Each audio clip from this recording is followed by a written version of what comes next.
नमस्कार. महाराष्ट्र लोक news channel. Kothakoli येथे पांधन रस्त्याच्या कामात भ्रष्टाचार. कामं न होताच बिले उचलली, अजब कारभार. सविस्तर माहिती अशी की जालना जिल्हा भोकरदन तालुक्यातील कोठाकोळी हे आदिवासी गाव असून शासनाच्या अनेक सुविधा पासून वंचित आहे. त्यातीलच एक उदाहरण म्हणून नारायणगिरी बाबा मंदिराच्या समोर एक पांधन रस्ता असून या रस्त्याची मंजुरी 2022 मध्ये झाली होती, तर अजून 2025 पर्यंत सुद्धा हा रस्ता झालेला नाही. ग्रामीण भाग असल्यामुळे बरेच शेतकरी शेतामध्ये राहतात. त्यांचे मुलं शाळेत येण्याकरता आजही त्यांना चिखल तोडवत यावं लागतं.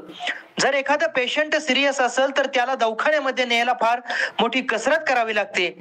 शेतीतील माल विक्रीला आणायचा झाल्यास चिखलातून वाहनच निघत नाही. अशा अनेक समस्या शेतकऱ्यासमोर उभ्या आहेत. स्थानिक ग्रामपंचायत सुद्धा या कामामध्ये लक्ष घालत नाहीत, असे गावकऱ्यांचे म्हणणे आहे. काम न करता बिले उचललेच कसे याबद्दल उलटसुलट चर्चा गावामध्ये होत आहे. या कामाचा पाठपुरावा करण्यासाठी तालुक्यापासून तर जिल्ह्यापर्यंत सर्व स्तरावर आम्ही रितसर मागणी केली आहे.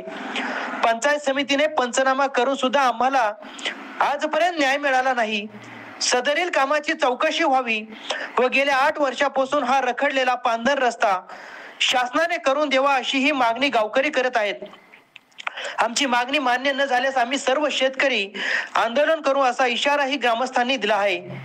सदरील कामाची मागणी कवठाकोळी येथील ग्रामस्थ अनिल तुकाराम सोनवणे, सुरेश सोनवणे, संतोष सोनवणे, गजानन सुरवडकर, विकास सुरवडकर, राजू वराडे, पवन बावस्कर, प्रशांत सोनवणे, तेजराव सोनवणे, गणेश सोनवणे, धोंडीराम वराडे इत्यादी लोकांनी मागणी केलेली आहे.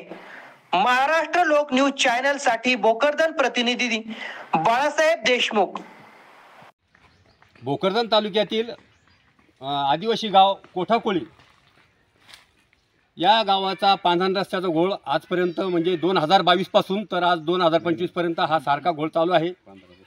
आणि या स्थानिक लोकांनी पंचायत समिती असेल, तहसील असेल, जिल्ह्यापर्यंत त्यांनी आपले कागदोपत्री पाठपुरावा केला, तरी या शेतकऱ्यांना आजपर्यंत म्हणजे 2022 पासून तर 2025 पर्यंत आजपर्यंत या पांधन रस्त्याचा बघू शकता आपण या ज्या आहे त्याच परिस्थितीमध्ये आहे.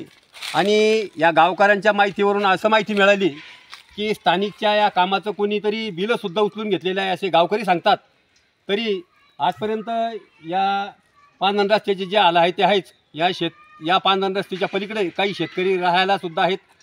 त्यांच्याकडे कोणी बिमार पडलं, कोणी जर दवाखान्यात न्यायचं, कुठं जर न्यायचं तर पाऊस जर चालू असला तर या पांधन रस्त्यामध्ये अक्षरशः गारा झालेला असतो. तरी त्या पेशंटला न्याव कसा हा प्रश्न त्यांना पडतो. पुन्हा शेतकऱ्यांचा माल हा बारिशमध्ये पाणी भरपूर असल्यानंतर जर गारा जर झाला, चिखल झालेला असतो, या चिखलामधून शेतकऱ्यांना माल आणण्यासाठी फार मोठा प्रॉब्लेम होतो. तरी आदिवासी गाव कोळी समाजाचं गाव असल्यानं सुद्धा त्यांना न्याय मिळत नाही असे ते लोक सांगत आहेत. तरी ऐकूया आज ते कोठाकोळीचे याचे स्थानिक जे नागरिक आहेत, जे स्थानिक जे शेतकरी आहेत, जर ऐकूया त्यांच्या प्रतिक्रिया. ते बोला, आपण काय म्हणाल? आमचं काही नाही, हे रस्त्याचं काम असं आहे की शाळेत जायची मुलांची सुद्धा परिस्थिती खराब होती. मोठ्या माल वगैरे वायाचं समजा धकून घेतो आम्ही, पण आमच्याकडे मजूरसुद्धा इकडे शेतात येत नाही गाऱ्यामुळे.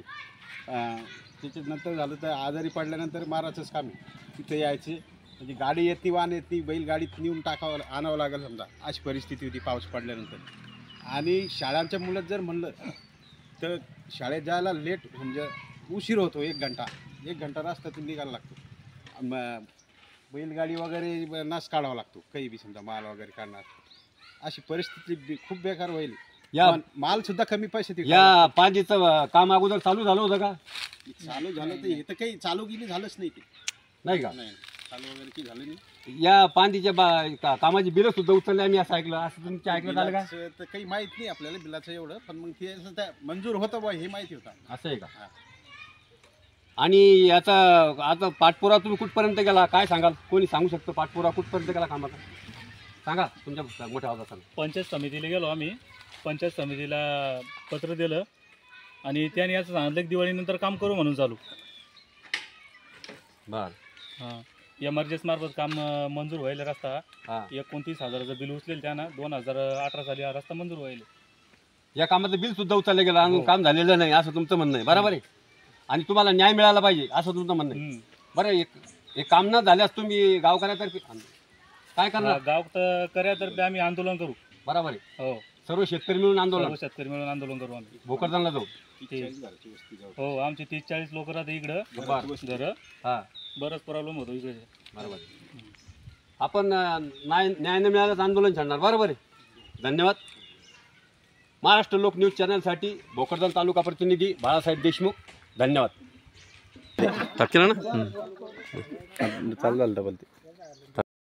या कोठाकोळी येथील आजी तक्रार देत आहे पांधन रस्त्याविषयी. काय नाव आलं? जनाबाई सांगा. जनाबाई आनंदा सुरडकर, राहणार कोळीकोठा. बरं. काय म्हणायचं आहे आजी आपल्याला पांधन रस्त्यापैकी? रस्ता पाहिजे. नाहीतर आम्ही रस्त्यात मन घायला पडलो 2-3 ठिकाणी. टोंगळे मुलडे, पाय मुलडे, मग हे पाय मुडेले, हे पाय मुडेले. चालता चालता इथल्याला गारा होतो. कोणी कोणाचं नाही, इकडे पाठ नाही येऊन सनी.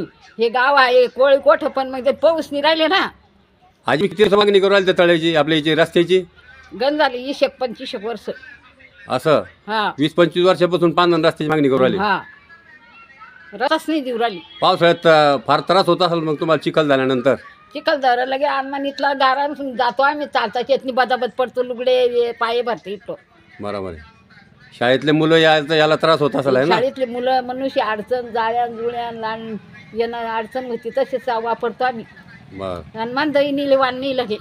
कोणी आजारी असलं सांगून द्या, हात जोडून येणं ते हा की आमचं एवढं काम करून द्या.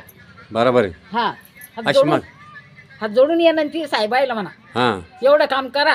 ही जनाबाई आनंदा सुरडकर बोलते. बरं बरं बरं. काय पाहिजे तुम्हाला? रस्ता, रस्ता पांधन रस्ता आहे ना? हा रस्ता पाहिजे. बरं बरं. फक्त आम्हाला काहीच नको रस्ता. मग 10 एकर तळ्यात गेलं तर आम्ही अडवलं नाही. 10 एकर वावर तळ्यात जायले मग बरं. तर मयाला काही रुपया द्याला नाही ना, अडवलं बी नाही. आणि इतकं वावर आहे म्हणजे अडवच्या रस्ते नाही हे करत्या. बरं. हे रस्ता अडवला ना पाहिजे कोणा. तर माणसं आणानीच रस्ता करून कायसा चालला 10 वर्षाचा. रस्ता करायला गेले की चाललं रस्ता नाही होत. चाललं रस्ता होत नाही. मग आमचे माणसं दैनी उराल्या ना. मिरच्या पेरा, माल काढा, येता येत नाही. मनुष्य पैसे घेत्या लोक, टारकावाले, ट्रॅक्टरवाले, फसत्या ट्रॅक्टर. मग आता तुमचं काय मागणी? फक्त पांधन रस्ता झाला पाहिजे का? ना रस्ता झाला पाहिजे. बरं बरं. हा एवढं मागणं आहे साहेबाला म्हणा. बरं बरं.